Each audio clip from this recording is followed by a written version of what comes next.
ప్రభునామంలో మీ అందరికీ షలోం. పరిశుద్ధ గ్రంథం పైన నలుపు రంగు, పరిశుద్ధ గ్రంథము చుట్టూ ఎరుపు రంగు, పరిశుద్ధ గ్రంథం లోపల తెలుపు రంగు, వీటి యొక్క ప్రాముఖ్యత తెలుసుకుందాం. నలుపు రంగు మన పాపాలకి సాదృశ్యంగా ఉంది. ఎరుపు రంగు యేసయ్య రక్తానికి సాదృశ్యంగా ఉంది. లోపల తెలుపు రంగు కడగబడిన హృదయానికి సాదృశ్యంగా ఉంది.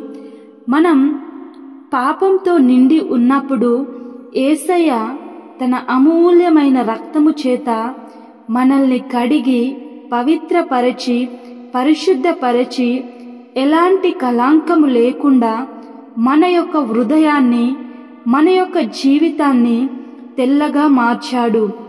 మనల్ని ఈ లోకానికి సాదృశ్యంగా నిలబెట్టాడు. సమస్త మహిమ, ఘనత, ప్రభావములు యేసయ్యకే చెల్లునుగాక.